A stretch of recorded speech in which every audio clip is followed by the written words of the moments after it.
Thank you. Thank you. I love all the stuff that you're doing. Yeah, I mean, thank you for that. We put a really a large amount of work on it, so we're trying to make things impressive. So I'm glad that you like it. Yeah. Jake, how are we on his quality of audio? Perfect. We're good? We're ready to go? Yeah. Ooh, very cool. Very cool. Very cool. All right. We are live. Oh, we're live. We're live. Hey, so there we go, Brunno. Now we are live. Okay, we're live. Sounding awesome. Okay, so I've got some questions about, you're really big into AI and machine learning. Yes. Right. Have you seen the Sophia that Saudi Arabia made her a citizen? I saw that. It's a little worrisome, right? Because how they can give more rights to AI than to the human beings like women, and I mean, it's a little worrisome, but I mean, it's interesting. Yeah. So were you involved in programming her at all? I wasn't at all, but I followed the news, and I think it's an interesting. There will be a lot of like interesting ethical not issues, but like things that people need to figure out about AI and how it fits on the world, right? Like because we're getting closer and closer to having things that basically they're not like hard-coded rules, right? It's a computer taking decisions and who's accountable for those decisions and things like that. So it's always interesting to see how those things are playing out in the kind of like legal field and things like that. So yeah. Right. And we get to live through all of this. Yeah, exactly. That's the most exciting part. Yeah, we got some responsibility though, right? Because otherwise our kids are going to hate us. Exactly. Yeah, we need to be careful what we do. Absolutely. So like, because you're deep in the industry and you're in it and you're programming, what do you think is sort of the biggest misconception that the general public has about AI and machine learning? The biggest misconception, that's a good one. I think that one thing that we notice, and it's kind of funny, is that, I mean, AI, it's cool and works really well, but I mean, it's still on the early days, right? We still don't have like robots walking around offices and doing things on their own. It's still very early. And I think there are things that people see and they get like the wrong impression when, like, I'll give an example. So for instance, let's say you have a picture of a dog and you show an AI system and the dog says, and the computer says it's a cat. For humans, that's clearly a dog, but maybe the computer just got that one wrong, but it got like a million other pictures right. And that can cause a kind of like a little bit of misconception because it's this kind of like AI is always a numbers game, right? Like if you have 99% accuracy, there's always going to be 1% that you're going to get it wrong. And sometimes for a human being, when they look at something that you got wrong, they're going to say, why didn't it get this? This is crap. When in reality, it's more like a numbers game. It's hard. It's too early. But I think people are getting more used to it and used to the kind of like shortcomings of AI, I would say. It's like demoing any software. It's hard to explain to the people looking, oh, you're seeing the exception. This usually works. You're seeing the 1 in a million. Yeah. Yeah, exactly. And when you're talking about AI, you're talking about like things that for us human are very natural, like speaking to someone or answering a question or looking at an image and saying what is in the image. And for us, like a kid, like a 5-year-old kid can answer those things. But for a computer, sometimes it gets confused and there's edge cases. There's even some like interesting edge cases that you can see online. There's a researcher that basically took a picture of I think it's like a stuffed animal, like a turtle, turtle toy, and it made the Google TensorFlow to think it was a weapon just by adjusting the color of the turtle in such a way and positioning in such a way that for the computer itself looked like a weapon, where if you're a human, you're looking at it, you clearly see that it's a turtle toy. So, I mean, there's always shortcomings with any technology. So it's always important to communicate that. And I think AI will evolve, and with that, people will get more used to this kind of like shortcomings. But it is interesting. It's definitely interesting. Or maybe it's a weapon that shoots turtles. Yeah, maybe. Who knows? Have you seen those Boston Dynamics robots walking around and pushing them over and stuff? The one that does the double flip? Yeah, I saw that. Yeah, that scared me a little bit. Yeah, it is a bit scary. I think that's another thing that like I think it's one of the main challenges for AI, right? Like I think a lot of people are scared of it. Well, yeah, and usually when people are scared, they tend to ignore it. And that's the Yeah, scarier part. Like so yeah, how did you find yourself in this niche of AI? sure. So so I went to Cornell to study computer vision, artificial intelligence under Serge Belongi, who's an amazing professor there. And prior to that, I was doing machine learning. I was like looking at the way the world was moving, and I was like, computer vision is really evolving and all that. And I was like, look, there must be ways that we can evolve, like use this kind of like new technologies and apply that to the industry. So I thought, okay, let me do my master's at Cornell, really study under someone that is an expert in this, and then go to the industry and apply this knowledge to certain aspects of the technology that is still like underdeveloped in this sense of AI and stuff like that. And that's exactly what I did. So it was kind of like a curiosity, but like ever since I was an undergrad, I always study AI, not AI, but more on the machine learning side. And when I came here I'm not from the US, I'm actually from Brazil. So when I came to the US, I started studying more deep learning and things like that. And then started my own company, and here I am. So that's kind of like the short story. Yeah, did you do any programming before AI machine learning? Yeah, sure. So actually, my first job, I was a software engineer at JP Morgan back in Brazil. So it was more distributed systems. It wasn't related to AI. But as I said, like I was doing a lot of research on AI. I started writing for a magazine called Java Magazine, and I started writing about like a cool open source framework for AI called Apache Mahout. Back at the time, it was pretty big. It ran on top of the Hadoop system, file system. So it was pretty big at the time, and I wrote this magazine about it, and they published my article, and I started getting deep and deep into it.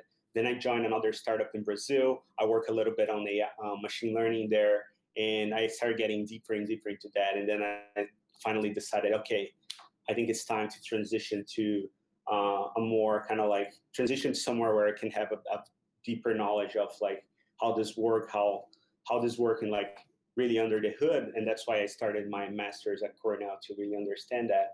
But it was good. I mean, it's good that I have both sides, right? I have both the software engineering side and also the research side, because it's always hard to put those two together and make it work really well. So. Oh, absolutely. I was talking with my sister about that. She's a teacher and she's been tuning in and listening to the show. And she asked me, she said, you know, Joel, like I'm a teacher right now, I'm a science teacher, very education oriented, great student. And she said, what's the future for me? Like, what could I learn? Should I go learn Python? Like, should it be programming? I said, no. I was like, you're so good at your research and understanding of concepts. I was like, just if you want to be involved in this world and this, you know, future, from my perspective, I would go learn everything you can about how humans interact and then go join some AI team as sort of like a subject matter expert in like anthropology or, you know, psychology or something like that. No, yeah, definitely. And I think that's one of the things that I think AI will most benefit on is like actually drinking the knowledge from the experts and like because I mean a computer can only learn what you feed it, right? So if you feed it bad data, it's going to learn things are wrong. So you need to have this kind of like the more accurate, the more valuable your data is, the better your machine learning and AI modules will be. So I think in having this kind of like experts in a certain like I said, like in a certain domain that can help annotate data, create data that can then be fed to these models, that will definitely be the way that AI evolves even more as we go forward.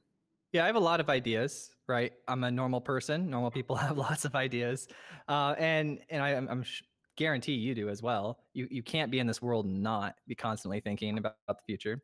And one of the things I was recently thinking about was developing like what a software would look like that would assist you in developing different sets of training data for AIs to consume. Yeah, that I mean that sounds cool. Yeah, no, I know because every time that there's a new industry, there's a standardization of data, but those standards of data and those formats of how the AI will consume the data, I don't see those out there yet.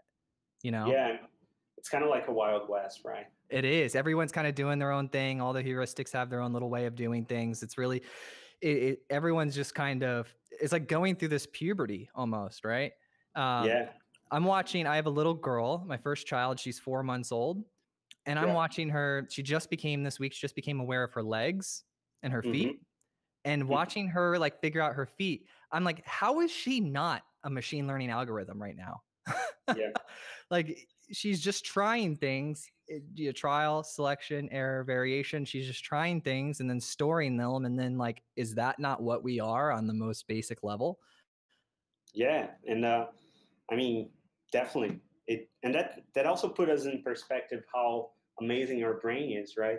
Because it's so hard to make a computer like learn things, and like you can see our brain, like you said, like your daughter, she's learning a vast array of things just like that, and it's amazing.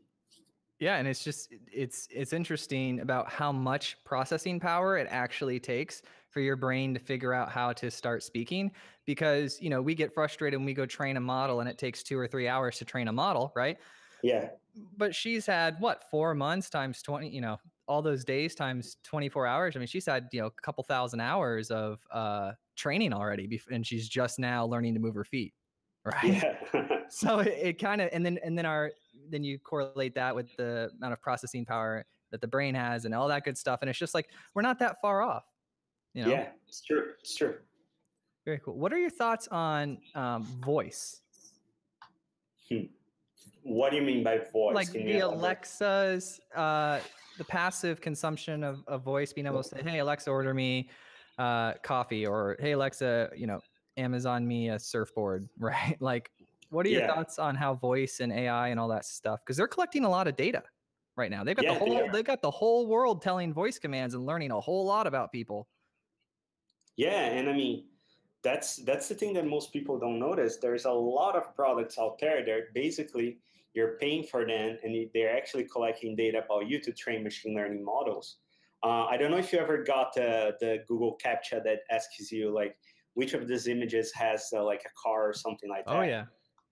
Those are all like training machine learning and AI modules to say like which pictures are of cars and not. So, I mean, yeah, definitely. I think like, and it's a cool business, right? You create something, you collect data, and then you start having more and more things to train and get better than your competition. So the bigger your market, the better your technology gets. It's a fun thing. I think voice definitely is something that will grow a lot. I think we are at a point that like these things are actually can be used by anyone, but I think there's still a long road to get to understand things such as like is someone being ironic? What is the sentiment? How to better respond that in a sentimental level? I think those things will be something that we'll see in the next few years, because I think that will create like more like organic conversations with your Alexa or your Google Home or whatever, and you actually feel like you're talking to a person, not to a machine. Although that's a bit scary, but it's cool at the same time. As long as they don't become self-aware, I think we're good. Yeah, it's true. So how did you? I see that. How do you say the name of your company? Uru? Uru, yeah. You want to tell me a little bit about that?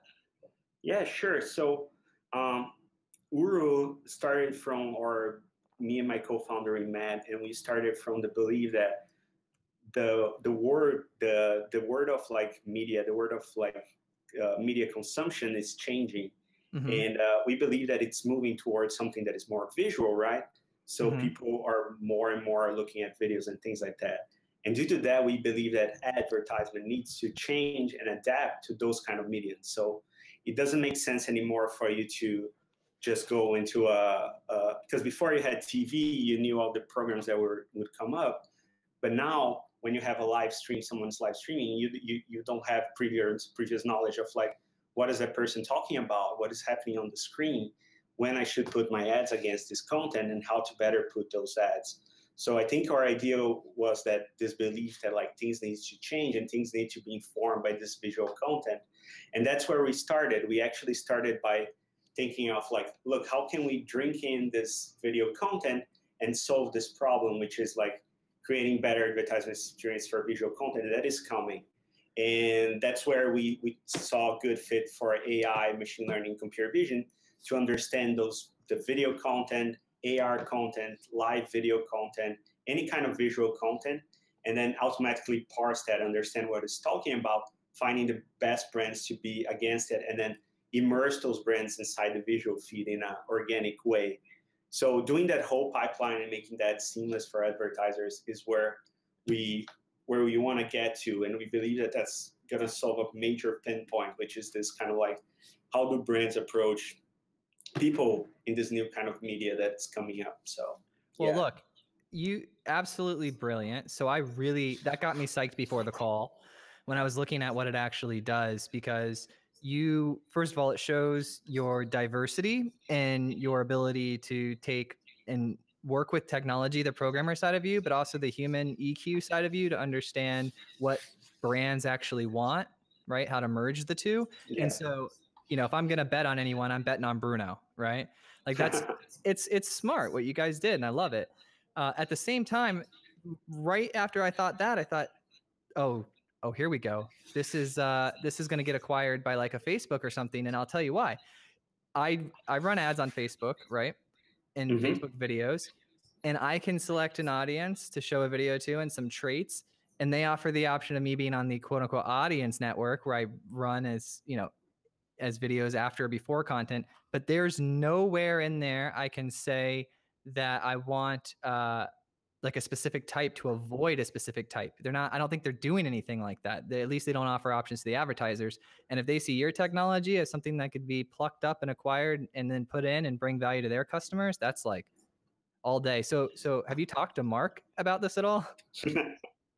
No, we haven't talked to Mark yet. But I think you're speaking to a problem that actually a lot of advertisers see.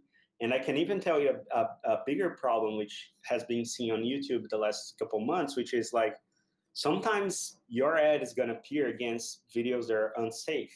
So it can be videos talking about violence, can be videos, extremist videos and things like that. And that was a huge problem on YouTube.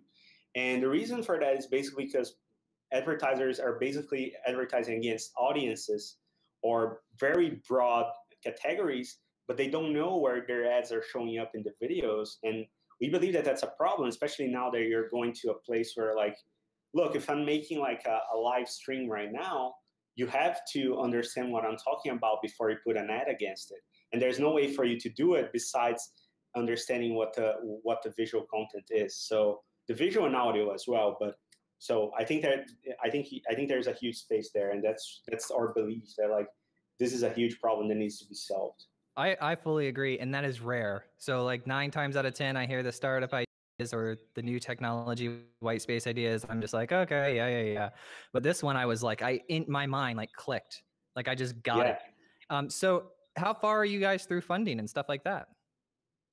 Sure. So we actually raised a pre-seed round back in November last year.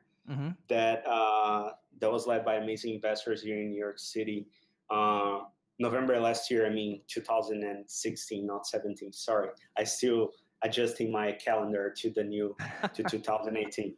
But yeah, so right now, actually, we just started raising our actual seed round, so our proper seed round, and we're talking to a bunch of investors right now to try to close it by February. Oh, excellent. What are you working on in that round? So our pre-seed round was 800,000. And we're looking to raise 1.5 million in this next round. When's that going to close? The next one, probably February. Yeah, February. All right, cool. That's interesting knowledge. So I dislike the mid-roll ads because it jolts me out of my train of thought. Like I'm following, and then boom, something like completely unrelated. Like I'll be watching, I'll give you an example. I like Tony Robbins. You like Tony Robbins? It's kind of hard not to like the guy, right? Yeah, it's cool. And sometimes when I take a shower in the morning, getting ready, eating breakfast, I like to play, an hour-long episode of him talking, just, get ready for the day. It's just passively consuming the content. And all of a sudden, boom, I get some 16-year-old kid is like, would you like to better and improve your life? And like, I'm like, oh, come on, dude. Like, get out of my mid-roll. Like, stop that. I will never run a mid-roll ad. But I noticed that you guys were doing something with embedding objects into the video. Yes. So it's not an interruption and a pulling out. And I was like, whoa. I know they do some product placements in movies, but that's really interesting. What are you guys doing there? Yeah, so that's we totally agree with the understanding that, like, look, we understand that the way we advertise today doesn't resonate with a lot of people. Some people dislike it, and especially when you do this kind of mid-roll without picking the right time, we know that a lot of people get annoyed with it. So our idea is actually, it's basically it's a three parts, right? So the first thing you have to do is like understand what the video is about. The second part is actually you need to find the right match. So you have to match the video with the brand. And the third part, which is what you're speaking about, is the kind of like activation. So how do you once you find the right brand for the right video, how do you activate that content so it doesn't interrupt the experience of the viewers and create a good feeling for the brand? So the brand sits there and the viewer don't hate like the brand. Like just like you said, like when you see those ads, you're like, oh man, what is this 20-year-old talking to me? You don't want your brand to have someone to have that feeling against your brand. So the activation is actually super important. And when we get to mediums like AR, VR, live video, having an activation format that is both how do you say, both native, but at the same time it's not disruptive and it's highly effective, will be a game changer.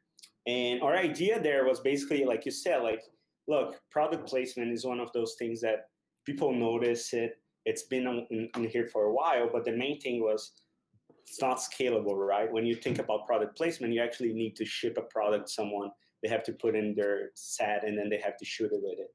So what we're working on is basically on this activation part, basically creating a way for brands to insert products, to insert their logos into the video itself as if it was product placement, but through digitally generated assets, right?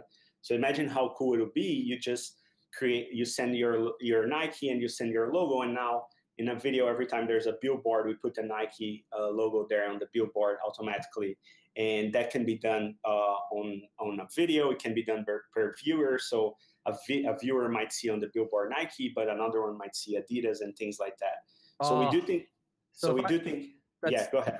I'm sorry. So like, you're just blowing my mind right now. So I'm retargeting a group and I'm Nike and I'm retargeting this group and that group's all seeing my Nike, but Under Armour is targeting a different group on that same billboard. They're seeing, oh, so it's individualized. Yeah. Wow. And that's kind of like the stack that we believe that has to be built, right? So you have to say, okay, this video is about sports and it's passing through a billboard. Now we find this billboard and we say, okay, this billboard is a good place to put an ad. Next, we're going to find other brands that are interested in sports and are interested in putting their ads against a billboard. And then the final step is basically taking their assets and inserting there. So that's one example that could happen. And then you can even up that and say like, okay, now you can actually put a Coca-Cola can on top of the table. And it's a Pepsi can, or it's a beer brand, if it's someone over 18, over 21 is watching it. So you can go on. And we believe that you have to actually have the three aspects, which is the understanding of videos, matching with the right brands, and then finally the activation to get the advertisement really right for this next wave of digital mediums that are coming. So, yeah. So what you do is, I'm just brainstorming here, right? So I'm making notes as you're talking, right? Because you're getting me all excited here. So I imagine I'm a back-end Brunno's company. There's some sort of little search engine I type in, kitchen scene and comedy, or kitchen scene and family movie or something like that. And all of a sudden, all the family movies of family kitchen scenes pop up in sort of this search engine. And I click on it and I somehow, find the countertop object and inject a product onto the countertop, and it shades it appropriately so it looks fairly native and things like that.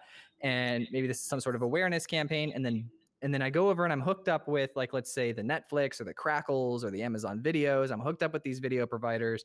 And what's happening is there's some sort of concept of me consuming all of their content on their network so I don't have to acquire the content licensing rights myself. My AI is consuming their content, indexing, logging, storing, all this great stuff. And then what happens is I have some sort of system that actually is, regenerating the content with the product in it. And then it's all just this like beautiful, seamless process. And you guys kind of sit in the middle and just make like crazy money. Yeah, that's definitely the goal where we want to get to. Of course, it's a step by step. So we don't have all those parts yet built out, but we're walking towards that. That's exactly it. Yeah, well, yeah, that's just kind of like where I see it. Like that's like the far progression of it is when you're sitting back and you have that technology built and you have those relationships there and you've solved all the problems. That's like the end result, right? The fun part is what you're going through right now. Like, Yeah, exactly. How do we survive? How do we get revenue in the meantime? How do we find people that believe what we believe that this is the future? And then how do we do all that while building the technology so where it's actually usable and that the value is brought to the consumer? Yeah, no, exactly. And that has to be done step by step, right? Like when you look at like big companies, like let's say like SpaceX, like their final goal is basically like interplanetary colonization, right?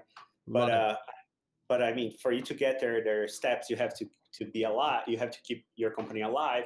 You have to build step-by-step revenue and things like that so you can get there.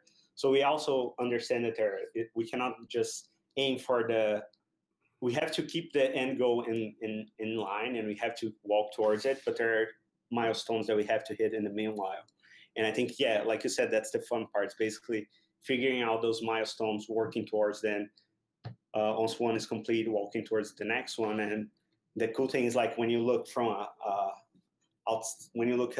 from a bigger perspective, you can see that you're actually walking towards your goal and you're getting closer and closer to this future, which for me sounds amazing. That's the journey. I love the journey.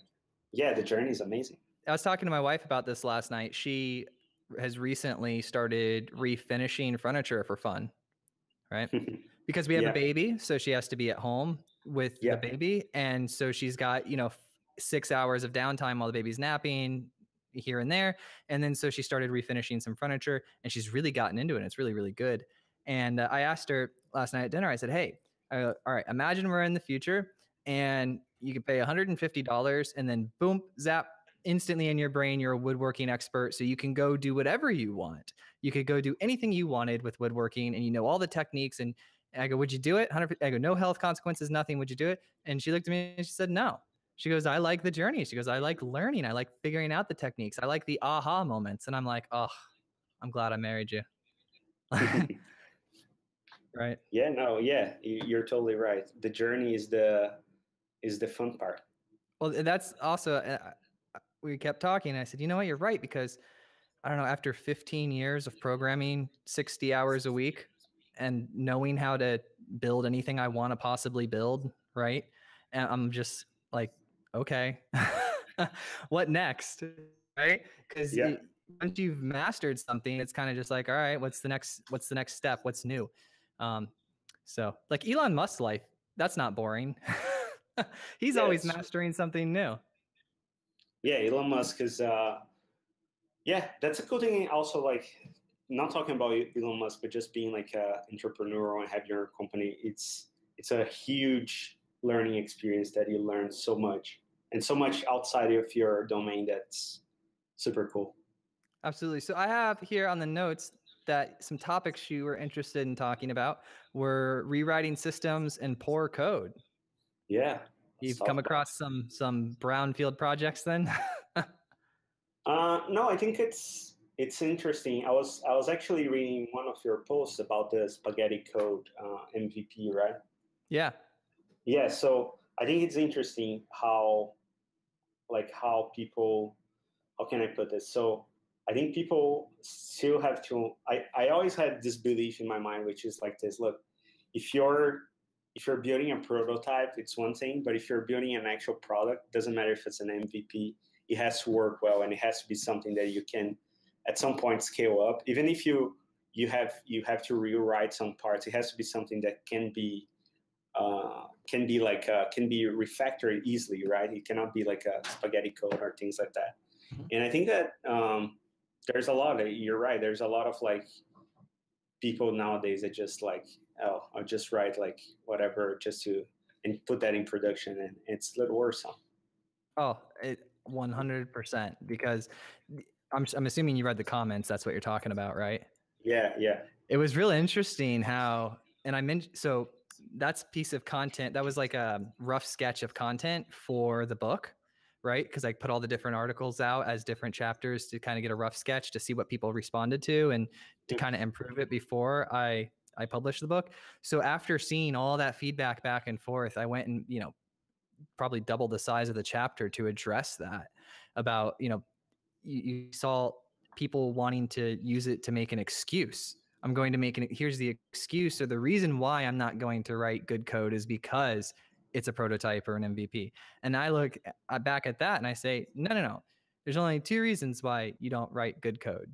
One, you don't know how to do it. Or two, you know how to write good code and you're choosing not to. And both of those suck. It's true. Yeah, those are the two reasons. So what are you guys doing at, so you did some web programming, or you did some Java programming at the investment company, and now you're doing some machine learning stuff. In my world, I'm using a lot of continuous integration type technologies. And what are you guys using over there? Like, how do you deploy the machine learning? Do you do any of that test or anything like that? Yeah, of course. So we have our own hosted Jenkins. I don't know. I just like to host things because it gives me more control over any kind of like custom stuff that we have to do. And we just deploy everything using Jenkins. We have started exploring using Kubernetes for our container orchestration, but yeah, we also use a lot of serverless, so not everything is running on containers. So yeah, but most of our CI is running through Jenkins, and I think from day one we always had like unit tests and integration tests running, at least from day one that our product was actually launched. So yeah, we always make sure that tests are running every time there's a commit, test runs and things like that. I think that's very important. I agree. That's how I have all of my products set up, and I've all the monitoring and all the systems set up so that we have smooth production deployments, right? Yeah. So you have experience in something that I do not, and I'm curious to know how it affected you and what it was like. What was it like going through an incubator? I mean, all the incubators we have been at have been extremely helpful and extremely valuable for us. The first reason for that is because all the incubators we went through didn't take any equity. So it was always like free help. So that's always good. But I think besides that, there is definitely things that an incubator can kind of like fast forward you towards. So incubators, normally they have a lot of resources that you as a startup either don't have the money or don't have the time to pursue. So for instance, we needed like all the incubators we've been at have provided us interest to customers, introductions to venture capitalists, or even like workspace, which is something when you're early stage is something that you probably don't want to pay for. So an incubator has always helped on that. I think the only downside that I see from incubators, depending on the stage your startup is that it sometimes it's a time commitment that you have to go to the events, follow the kind of like track they create and things like that. So, but I guess, I mean, when you're early, those things also help you learn new things. So I think it depends. Each startup has their own kind of like style and culture. So I wouldn't say this is for everyone, but for us, it has helped us a lot. Fantastic. How big is your team currently? So right now we are 5. So we're 4 full-timers here in New York, and we have 1 working remotely for us from Extent. But we're planning to grow that to probably 8 or 9 this year. Where are you in New York? We are at this incubator, you could call like our accelerator, called Grand Central Tech, which is right next to Grand Central. Oh, well, appropriately named then, right? Yeah, it's a good name. Yeah, I'm going to be out there before March, so I'll definitely stop by and be like, "What up?" Yeah, definitely come. There's free coffee, so that's always good. Do you guys use Slack? You guys fans of Slack? Yeah, we're fans of Slack. Dude, how can you not be, man? I love that thing. everyone uses Slack. So Everyone uses Slack. Is that how you're yeah. primarily communicating? Yeah, primarily Slack. That's kind of like, or at least internally, right? So yeah. Right. That's what I use it for. Like Jake and my producers and stuff, we all have Slack open on our computers so we can, you know, get messages quickly back and forth and share. Yeah. Yeah. Yeah, no, it's pretty good. So what sort of challenges are you facing with those 5 people as you're kind of growing and you have this CTO co-founder role? Yeah, I mean, for me, I think one of the things that I think it's challenging, but it's a lot of fun is like this kind of transition, right? Because when we started, me and my co-founder, basically, I took charge of like engineering, and he took charge of like the business aspects. And initially, since it was just me and him, basically what I did was just code, and then eventually we start hiring people, and all of our employees are engineers. So I started transitioning from this kind of like I'm just coding to like being more a manager and helping them. And it's kind of like I mean, I have took like project leads and things like that, but I've never been actually like a CTO or a manager before. So seeing how that transition happens and how you're kind of like what your priorities are totally changed, right? Like you before, like when you're a software engineer, it's just like, okay, I have to finish this amount of like issues, or this Jiras, or close this amount of bugs. And now it's totally different. Now you have to make sure things are running smoothly. You have to make sure that everyone's happy. You have to motivate everyone. You have to work on think about their careers and how you can motivate them to be better and improve them towards where they want to get. You have to think about reaching the business goals. And it's a lot of thinking, a lot of like strategizing and prioritizing things, and make sure, and at the same time, making sure you're building the right technology, you're balancing technical debt with new features and things like that. So it's been a fun ride. I think it's really, really interesting. Oh, absolutely. It's, you know, I got a message from this CTO named Arthur Blake, and he was asking me about this. He's in the same spot you're in right now, and he's transitioning and growing, and he was wanting to know, you know, how do you motivate the programmers and kind of like get them to work well, you know, especially in distributed environments? Yeah, I think the first thing, and this applies not just programmers, but anyone, you need to have a passion, right? You need to have a reason why you're doing your startup, and it cannot be just money, right? Like, I think there is a saying that says like, no one actually works for money. They actually work for like something they believe in. So they have to believe in you as a leader. They have to believe in the path you're doing for your startup. So I think that's like the foundation level of like, you need to explain to them like, look, this is the mission. This is why we're going to be $1 billion company a few years from now. And you're going to be a major part of this. You're going to have a huge impact in this. So I think that's like a base level that you have to set with everyone. But I think the next level is basically like listen to them, understand what they want to do with their careers, and try your best while they're working for you to also move them and improve them their careers.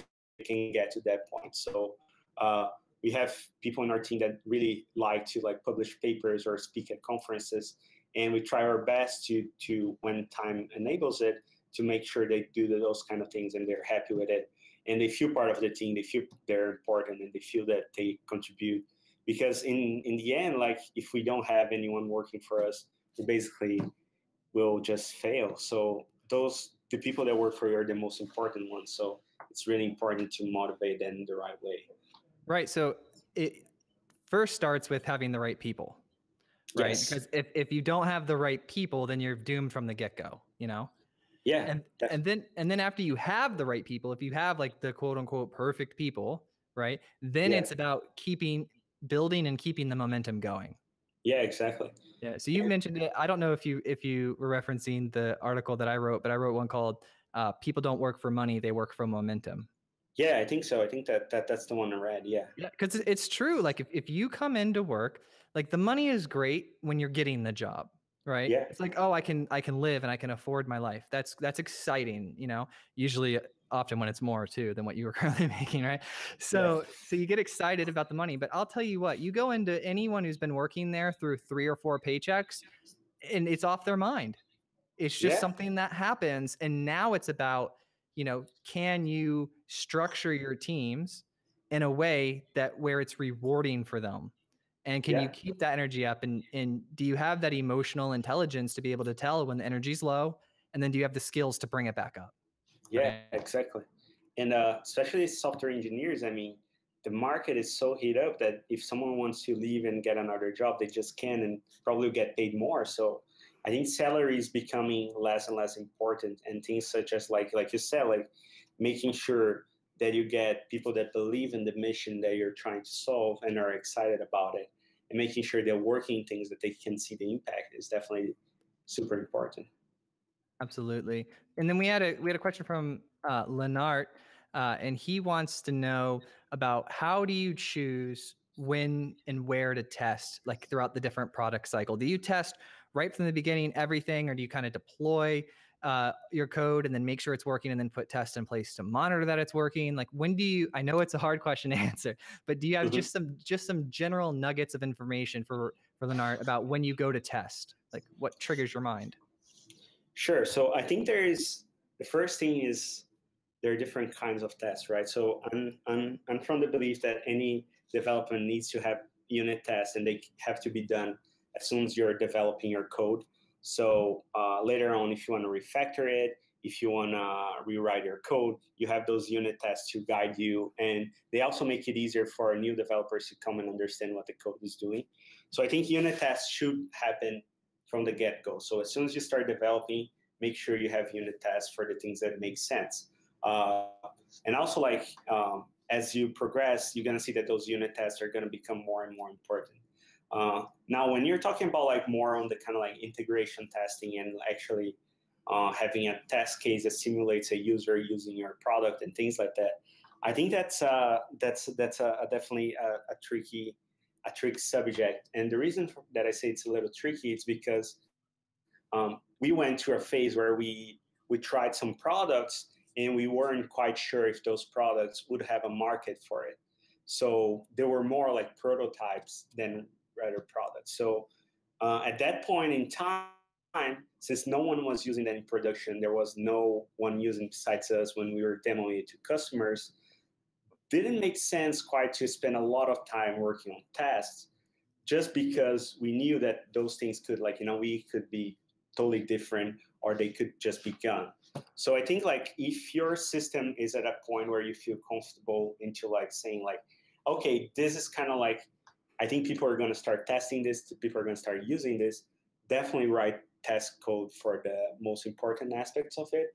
But now if you're in the other spectrum where you're still trying things and you don't know if this is the final thing, maybe you should just make sure things are working, and then write minimal test code just to make sure that when you deploy things, you make sure that nothing's broken. But I wouldn't worry that much about like full length of spectrum of test codes. But that's just my opinion. Oh, no, I fully agree with you. I love your opinion. So the way I look at it is, I think exactly the way you. I believe unit tests should be written as you write code. It should, like, you shouldn't separate writing code and writing unit test, right? Yeah. It should be something that happens, and that's simply because how else are you testing the output? Like, what else? What else are you doing? Like, you hitting save and going into the console and like reloading it every time? Like, I've automated test suite set up, and then I write the unit test and I see the output and I pass it. And then every once in a while I'll do a little refactoring if I think I might want to try something new. Does it still work if I do this? No? Okay, I don't want to figure that out. I don't want to figure out why it doesn't work. Here's how it works. Let's move on to the next task. They also force you to think about it logically when you start writing the actual text for the test, when you're describing the test. And it really opens up like the gaps of where you could have logic issues, right? And you don't necessarily have to handle all the edge cases, but at least you can be aware of them and kind of, make a note of it and come back to it later if it's not too critical. And then again, right when you rolled into integration tests, if you start binding it to the interface elements too soon, things are likely to change, or the expected results, you may just have, at the beginning of any product, you're going to have a lot of changes. You're going to be talking to the customers. You're going to be making sure you're building the product that brings value to them. And even if you're not binding to the interface, even if you're just binding to the result, that result may become unnecessary and removed, and then you're cleaning up tests and it can just be a little messy. So the way I like to do it is I write the unit test as I write code. Integration test when a section of the application feels like it's, at a good mature point, I'll put some basic tests in there to make sure I get some, and they won't be super detailed. I won't test a lot of different things. I'll just throw some very light tests in there for the most mission critical parts, just so I get the little ping before the, in Circle CI or Jenkins or whatever. Yeah, exactly. And I think that's where we started as well, was just like our integration tests were more of a way for us to make sure our new commits weren't breaking everything, rather than testing the full application. And then as we move towards something more stable, we start writing the tests to make sure every single scenario is covered and everything's working. So yeah. Absolutely. Yeah, no, I think you answered Leonard and author's question pretty well. The other thing, speaking up, have you had, look, we've all had trouble. Like I was super quiet and like now I host a show, right? So I kind of learned that skill of being quiet. Did you start out quiet, or were you always fairly outgoing? I always been quiet. I still think myself as a quiet person right now. So. Oh, well, you sound awesome. Okay, thank you. But yeah, I'm a very shy person. I was a very shy person. I still think I am, but I'm definitely sure that I have improved from that. And I think that's part of being a CTO and being like in a manager position. You have to also develop your interpersonal skills and be able to communicate clearly to people. So yeah. It was definitely counterintuitive, because in life it's the unspoken concept that if you're loud, you're dumb. Yeah. Right? Like you associate loud and dumb and quiet and smart. It's like universally accepted across language barriers and everything, all cultures. And so it's real interesting to find it makes you not want to be loud because you don't want to be associated with that. So that's part one. And part two, it's very difficult for me to differentiate the people. There are people who are loud who are smart, but they're just the exception, not the rule. And so it's hard for me to sift through and find those people to follow. Like I like Simon Sinek. He is loud and smart. Have you come across him? I haven't come across him. Okay, so he talks about, he's not technology per se. He talks, he's got the second or third most watched TED Talk. You like TED Talks? Yeah, of course. Okay, so he's got this one, second or third most popular TED Talk of all time. It's called Start With Why.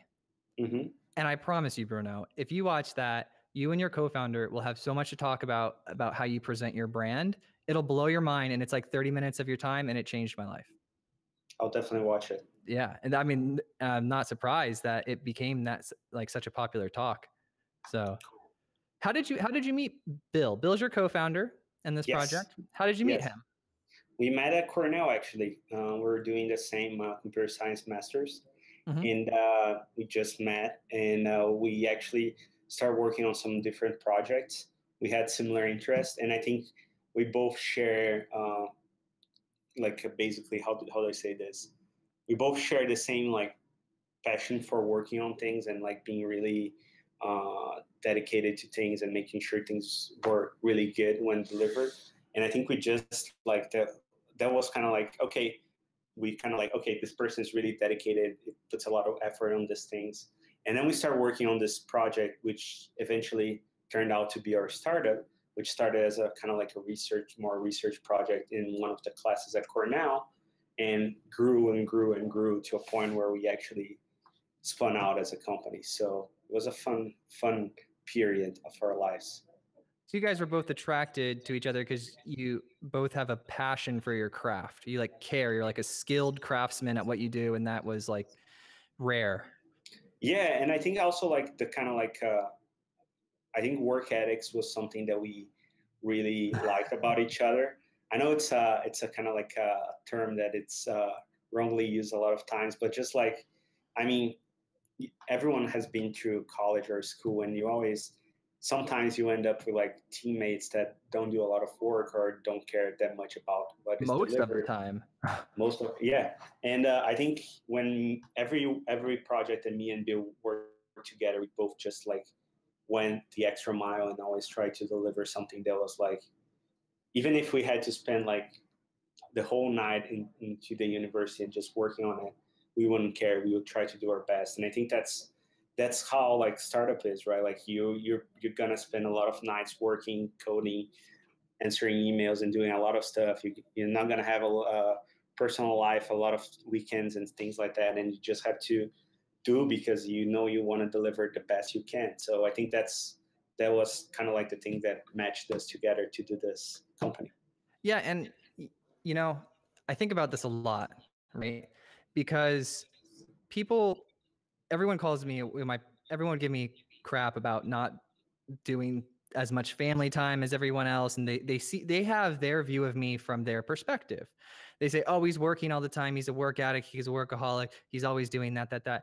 And then you turn around and you ask them if they love their job, and it's no. It's like they don't love what they're doing, so they almost feel bad for me or think it negatively. And I'm like, look, you call it work because it generates money or something, but that's not why I'm doing it. Like, I'm doing it because this is what I love to do. I'm very, very satisfied. My work-life balance is working a lot, which actually makes my family moments more rare, which actually makes them more enjoyable for me. Mm-hmm. You know, like, I don't like to just hang around. You know, I'm not the monkey that hangs on the tree and eats the banana. I'm the monkey that runs through the forest at light speed, like swinging from branches and is like, ooh, ooh, ah, ah, you know, like I want to go and see what's on the other side of the forest. And then when I get out there and I see a mountain, I want to go and see what's on the other side of that mountain, you know? And then eventually, like Musk, I want to go jump in a rocket ship and see what's on that other planet. Yeah, I mean, that's the way to do it. Yeah. So the fact that you guys were able to identify, because, you know, the business, and even though you both have a passion for your craft, there's nothing that will convince me in the world that there's not things that you have to work through as a relationship, because a co-founder is just that. It's a relationship, and there's ups and there's downs, and there's highs and there's lows. So that's also a skill that is learned when you actually work with a co-founder. Is this your first co-founder? This is my first co-founder, yes. Yeah. So you're figuring this out right now.